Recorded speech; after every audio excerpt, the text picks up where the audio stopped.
Piano chick. Oh well. Okay, just let me pause for a moment. I will be back. I'll be back in a. Okay, and I'm back. And where was I? Yeah, I wanted to meet up this girl. Blah blah blah. I wanted to buy her a present. Click. Uh, Mixed feelings. Try to think of something else.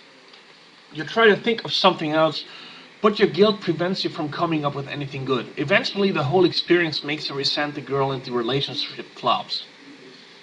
And again, the game does not really consider the facts. I mean, I have chosen to, I chose to go steady with my girlfriend that I dated, and have some, how to say, some contact with, so to speak.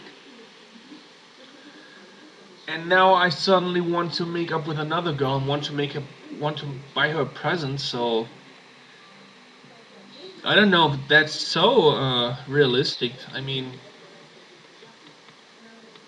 so I can imagine this game gets really kind of repetitive after playing it through once.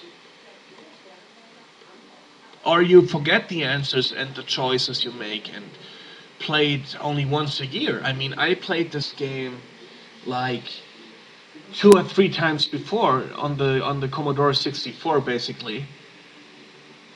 Um,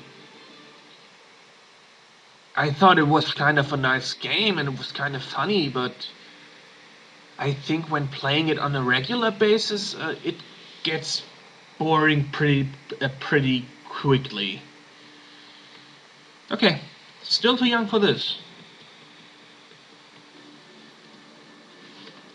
Your dad decides he wants to have a long talk with you about college. In his talk, he advises you to do all the things you think you would like to do least.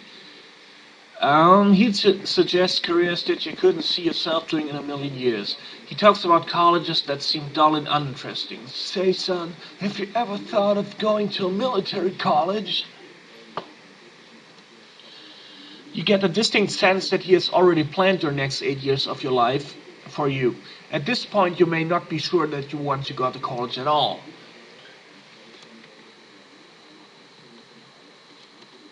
I will listen to him. You're calm because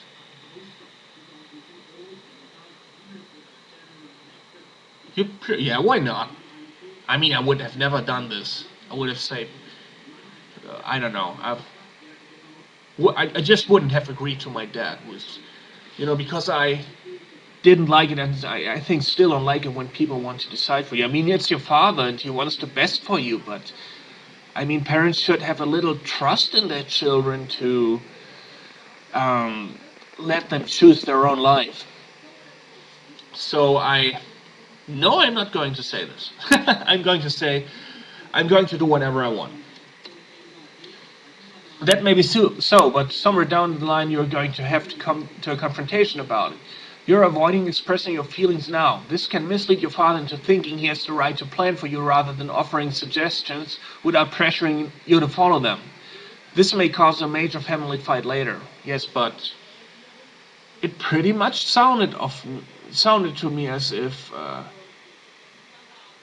he was thinking he has the right to plan my life. But okay.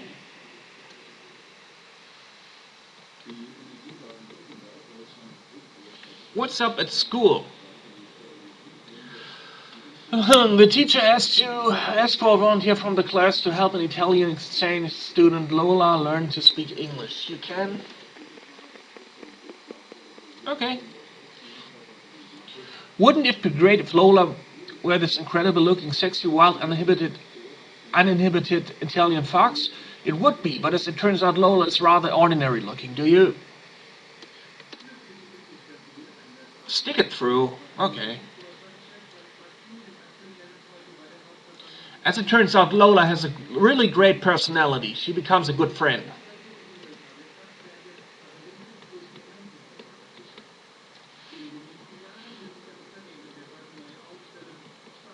Oh no.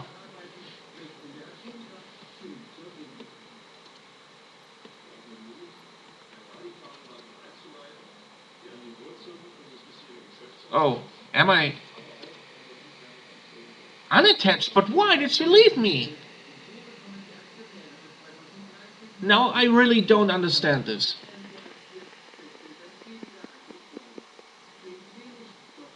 Okay, if that's so, okay.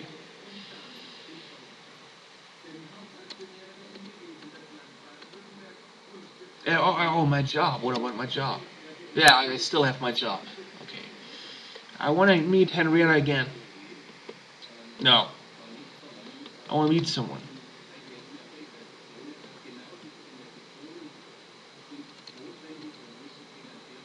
Now I will meet up with Cindy. Gentle, calm, not happy, not confident, moderate.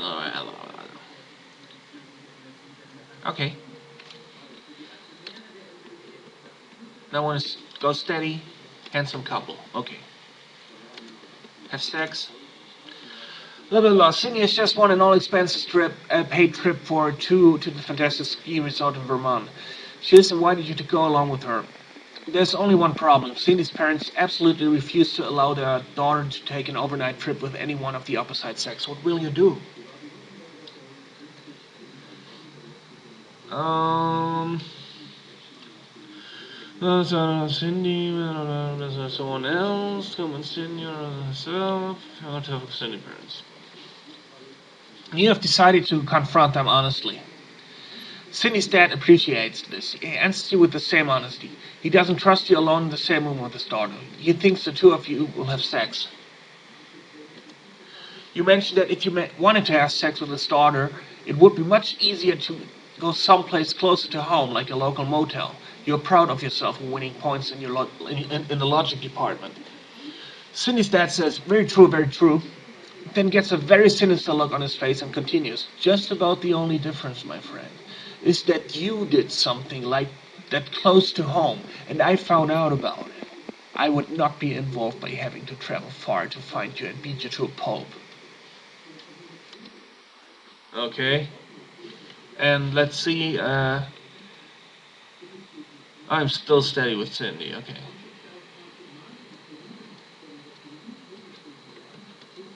Okay. It's time for the senior prom. Are you planning to attend? Yet? Who will you be going with? With my steady girlfriend? Oh. Cindy looks absolutely stunning in a dazzling formal gown with a plunging neckline. The events that transpire over the course of the evening include you and your date are crowned the king and queen of the prom. Oh, this is so beautiful.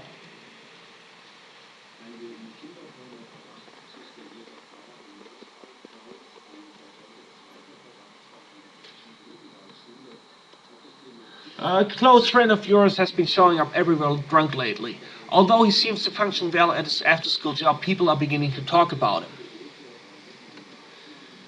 I'm concerned for my friend.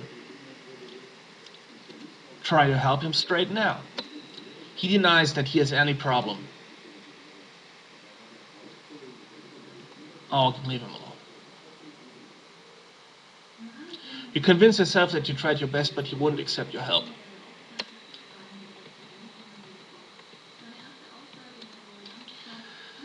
While you are shopping in town one day, a woman who introduces herself and a photographer tells you that you are very handsome and that she might be able to get some modeling work for you. She gives you her card. Oh no, it's porn again.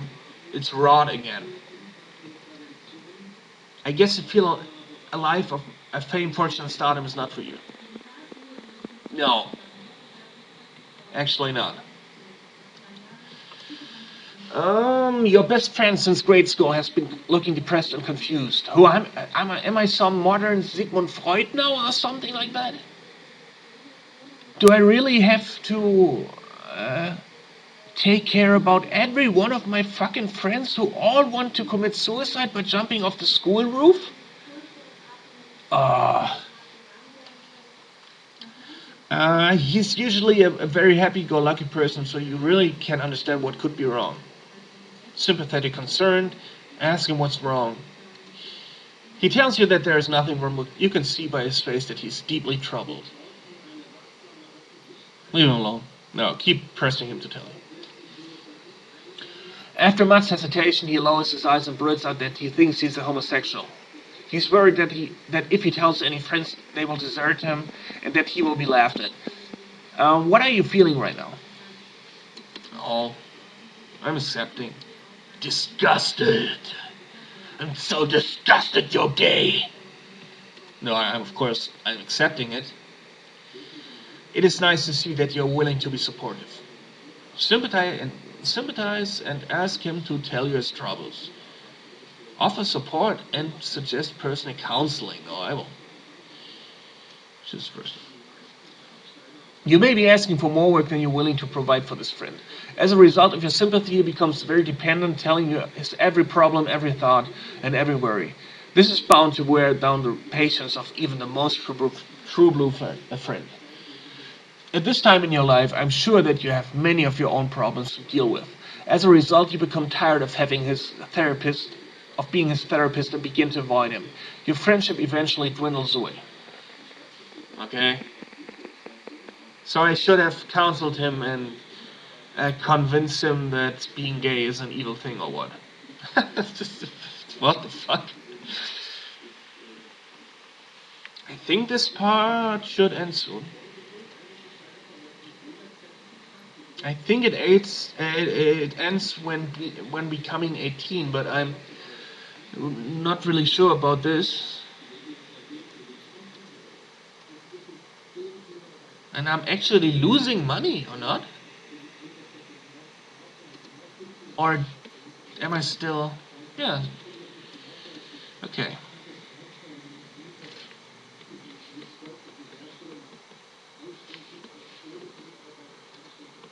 I want to have a sexual experience with my girlfriend. There's a new guy in school. His name is Chet Clark. He's built like a linebacker and has handsome, rock good looks. 2 weeks after he arrives at school, he has made every major sports team. A friend informs you that yesterday Chad asked Cindy for a date. How do you feel about this? No big deal. I'm the Mr. Cool Guy. Hey, oh, no big deal. I guess you figure out that if Cindy is going to fool around, that's her problem. As it turns out, she remains faithful to you. You must be a very confident person. Oh, no, it depends on my confidence level.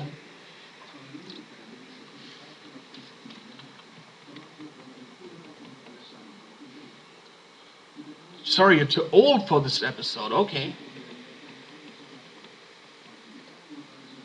Yep. While sitting around the house with a girlfriend one night, she says, or with my girlfriend, I hope, one night she says she wants to give you a manicure. Oh, why not? Letting your friend groom you puts her in a very romantic mood. After she finishes the job, you get cozy on the couch and have a hot and heavy time. Unfortunately, the next day your friends see your polished nails and drag on you for days about it. Little do they know.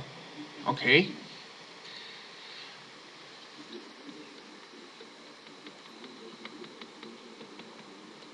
Oh, I was too old for this. You and your friend are hanging around in the bathroom together. Your friend takes out some magic markers and begins to write on the wall. She asks you want to write something too. What will you do? No. I didn't risk so much by now. I will be creative. I painted back when I was like 1 year old or something like that. I painted on this paper and gave it to my mom or something. Or, gave it to my friend's mom. I will draw something.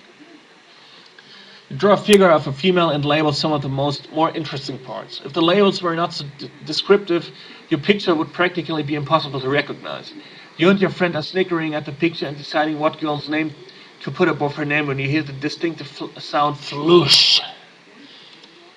Mr. Black was evidently on the can while you were redecorating the bathroom. Attention, gentlemen! Mr.